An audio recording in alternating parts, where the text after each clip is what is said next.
name is Serafina Salucci. I'm married and I've got 4 children. The eldest is 17 and my youngest is 10. In April of 2007, I was diagnosed with mesothelioma, which is an asbestos-related cancer. To be diagnosed with cancer is a shock and it's devastating, but then to find out it's some type of asbestos-related cancer when you're 37 years old and you've got 4 little kids and you've never worked with asbestos and you've never renovated, it's a massive shock.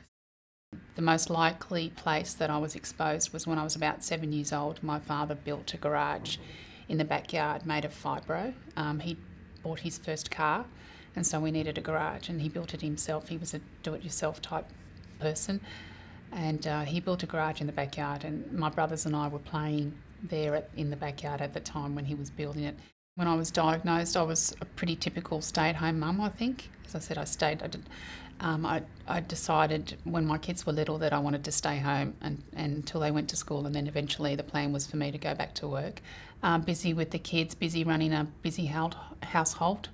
I was pretty active, very involved with my kids and school and their activities. It's a shock. Your life is sort of travelling along a particular path, and you think, you know, you've got plans, you've got ideas of what the future's going to be like, and then you're given something like a cancer diagnosis and it just throws everything upside down. It impacted my life in that it caused a great deal of stress and anxiety to my husband and my family and my friends. When you're diagnosed with something like this, or you go through something like this, it doesn't affect just you, it affects your family, it affects your friends, it affects the people around you. The worry, the insecurity, not knowing what's going to happen, and the fear of what's going to happen in the future just takes over. When I was diagnosed, the respiratory physician at the time, he actually at the end of the appointment gave me a few envelopes of people to contact for different reasons, financial support and legal support, and he actually recommended that I contact Turner Freeman lawyers to get some legal advice. Initially I was represented by Armando, and then Tanya Segalov took over because it was in close proximity. It was easy for me to get to the city, so she actually ended up in the end running my case. I felt Tanya was always available. Or if I had any questions or concerns or anything that I needed to talk to her about, all I had to do was pick up the phone, and she was always there for me, and I was always ready to give me advice and answer any questions that I had. You know, they made sure that everything was explained thoroughly. There was never any doubt or any questions, anything that any concerns that I had. They made sure that it was all explained to me and clarified. So yeah, I never had any problem throughout the whole process as to what was going on and what was the next step and what was the plan. I know throughout my case in particular, there were times, and I sensed this, that Tanya was always very protective of me. I think there were a lot of things that were going on behind the scenes, probably legal tactics, legal strategies that are probably used quite regularly to try and intimidate or scare me, I think.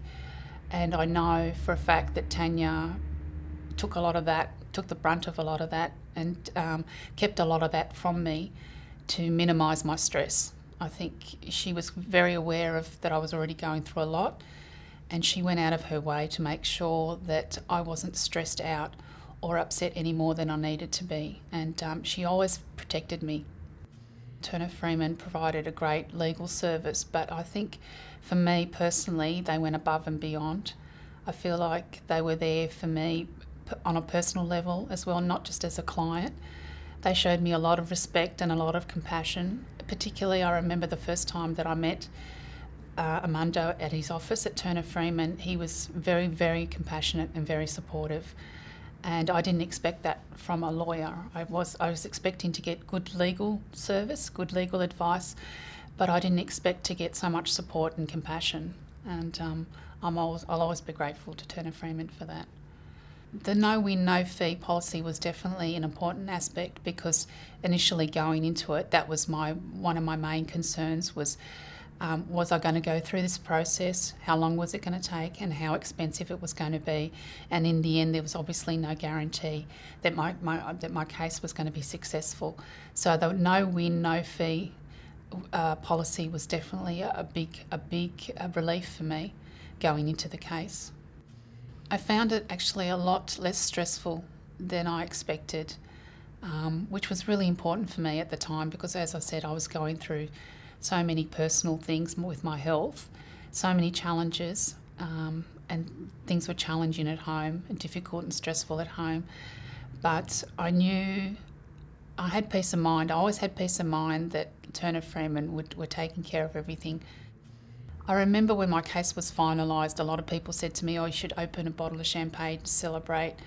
But for me, it wasn't like winning the lottery. For me, the case for me was peace of mind, that if something happened to me, that Frank and the kids would be okay, and that's what it was always about. And so when it was finalised, and I knew that financially, if something happened to me, financially at least, Frank and the kids would be okay, it was a big relief. I would definitely recommend Turner Freeman. Their service was excellent. They know their business, they're very experienced, they've got a great track record, and they really do care about their clients. It's not just about winning cases for them, it really is trying to do the best for their clients.